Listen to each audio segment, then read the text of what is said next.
No, not that cow. Let's all act like we're sleeping.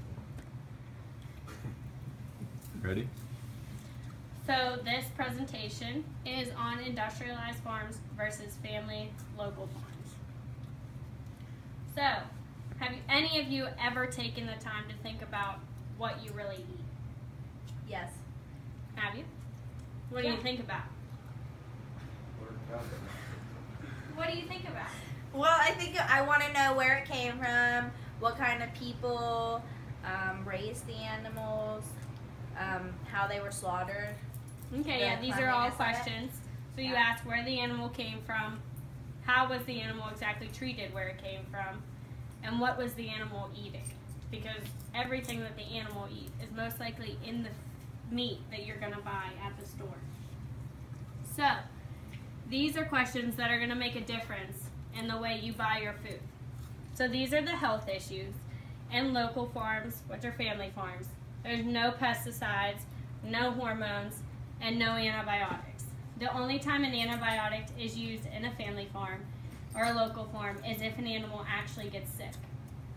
With every antibiotic, there's a withdrawal period in which if you're going to sell a bull calf and it gets sick the day before the auction, you can't take it to the auction that day, the next day, because there's probably a 2 to 3 day meat withdrawal on it. So you have to hold that calf back until the next week or until the withdrawal period is over. So if you give the calf the antibiotic 4 days before the sale, then you're most likely good to take it to the sale. But if the auction detects that you actually have antibiotics in your meat, you can be suspended from the auction. You might not ever be allowed to take an animal back to that auction.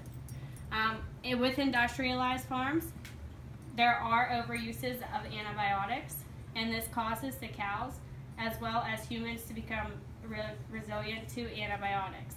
So if you eat meat that's overloaded with antibiotics, chances of you could become antibiotic resistant to that antibiotic, and when you get sick, it might not even affect you.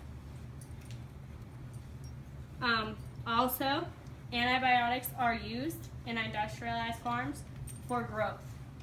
They are used also to promote growth and to prevent disease. And most antibiotics, 80% of antibiotics in the U.S. are used in industrialized animals. 90% of those antibiotics used are not for sickness, if a cow gets sick there. Most local farms, there's no antibiotics, like I said. If there are antibiotics used, they're for sick animals, and there are withdrawal periods on them. Animal welfare, basically just the treatment of how the animals are treated. So with animals on local family farms, they are treated humanely. They get contact with people. They are in pens that are spaced out. They have enough room to turn around and lay down.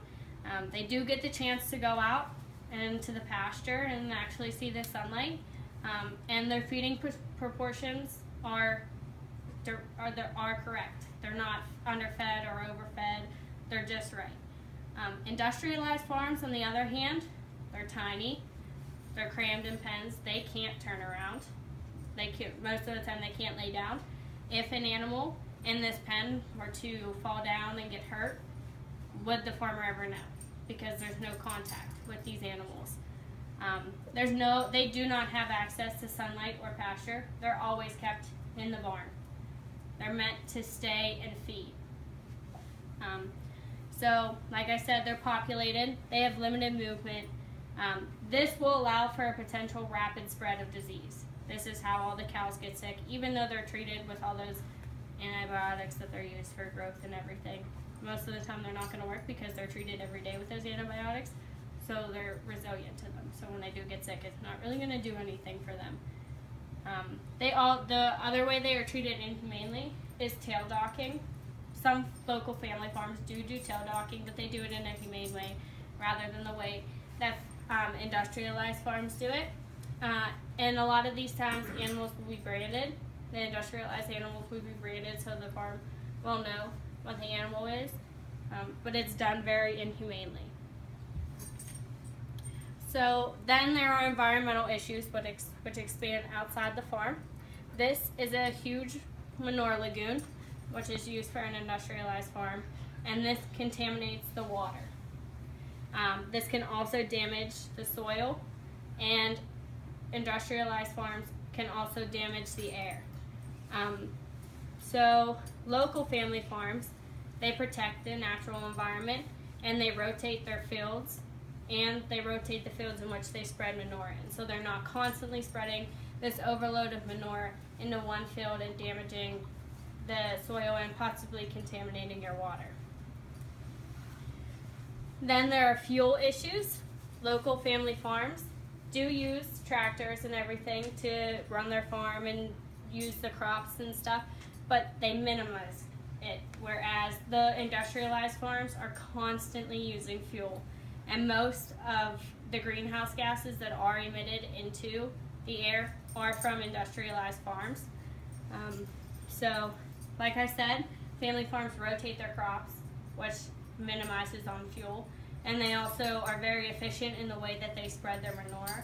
So they're not like with the manure lagoon, they'll spend one day emptying the lagoon in a big truck and taking it and spreading, which is using a lot of fuel. So, why do we support this industrialized farming? Because we have a growing population, they have rapid production ways that they use, and they can spit out more food faster. It's also cheaper, and the availability here for meat